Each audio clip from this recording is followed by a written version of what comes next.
السلام علیکم دوستوں، میں ہوں سائمہ اسحاق۔ ایک شاعرہ کی حیثیت میں تو آپ مجھے جانتے ہی ہیں، لیکن آج میں کچھ الگ معاملہ لے کر آپ کے سامنے حاضر ہوئی ہوں۔ ابھی چند دن پہلے محلے کی ایک بچی میرے پاس آئی اور اس نے مجھے کہا کہ مجھے اردو کی کوئی کتاب چاہیے، کیونکہ اس کی ٹیچر نے اس سے کہا ہے کہ سردیوں کی چھٹیوں میں اسے کوئی اردو کی کتاب پڑھنی ہے۔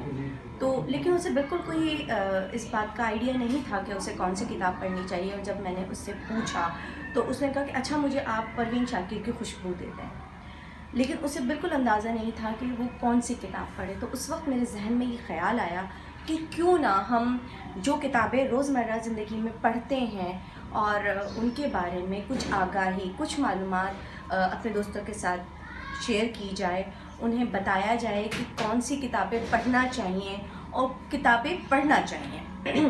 تو اس لیے میں نے یہ ویڈیو بنانے کے متعلق سوچا، اور آج اس کے لیے میں آپ کو واضح کر دوں کہ جو بھی معلومات اور جو بھی تجزیہ میں یہاں پیش کروں گی وہ ایک نقاد کی نقطۂ نظر سے نہیں ہوگا، بلکہ ایک قاری کی نقطۂ نظر سے ہوگا، تاکہ لوگوں میں کتاب پڑھنے کا شوق پیدا کیا جائے اور اردو کی ترویج بھی ہو۔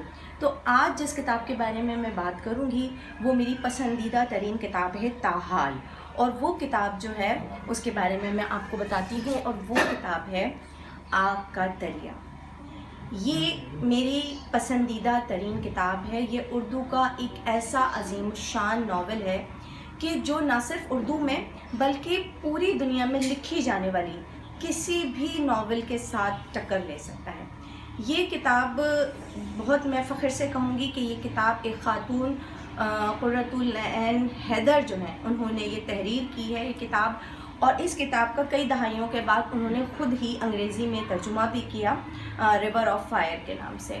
یہ ایک ایسی عظیم الشان کتاب ہے کہ اگر آپ اردو ادب کا مطالعہ کرنا چاہتے ہیں تو اگر یہ ناول نہیں پڑھا ہے تو آپ کا مطالعہ نامکمل ہی رہے گا۔ یہ ایک بہت دلچسپ کتاب ہے۔ یہ غیر منقسم ہندوستان جو ہے اس کے پس منظر میں لکھی گئی کتاب ہے۔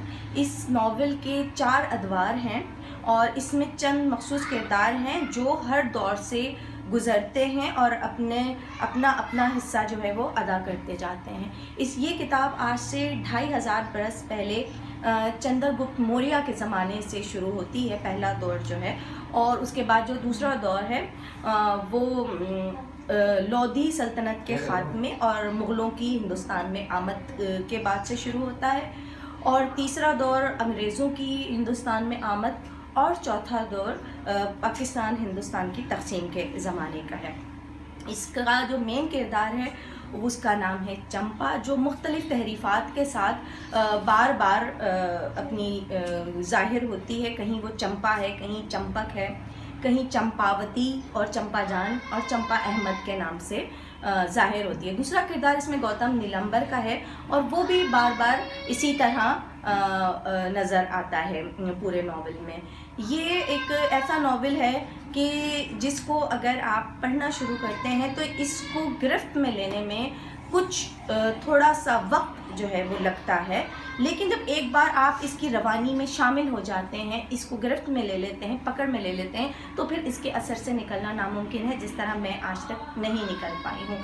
تو میں آپ سے یہی کہوں گی کہ اس ناول کو پڑھیے، جس طرح بھی ممکن ہو، لائبریری سے لیجئے، خریدیے، یا جن لوگوں کے پاس گیجٹس موجود ہیں، ٹیبلٹ وغیرہ، وہ اس کو یقیناً ڈاؤن لوڈ بھی کر سکتے ہیں۔ میں نے کسی سائٹ پہ دیکھا تھا، اور اس کو پڑھ سکتے ہیں۔ یہ ایک ضخیم ناول ہے، لیکن یہ بہت دلچسپ ناول ہے، اور اس کو پڑھیے، کتابیں پڑھیے، کتابیں خریدیے، جس طرح بھی ممکن ہو، کیونکہ یہ ہمارے لیے اور ہماری آنے والی نسلوں کے لیے بہت ضروری ہے کہ ہمارے ادب کو، ہمارے ادبی ورثے سے فائدہ اٹھایا جائے۔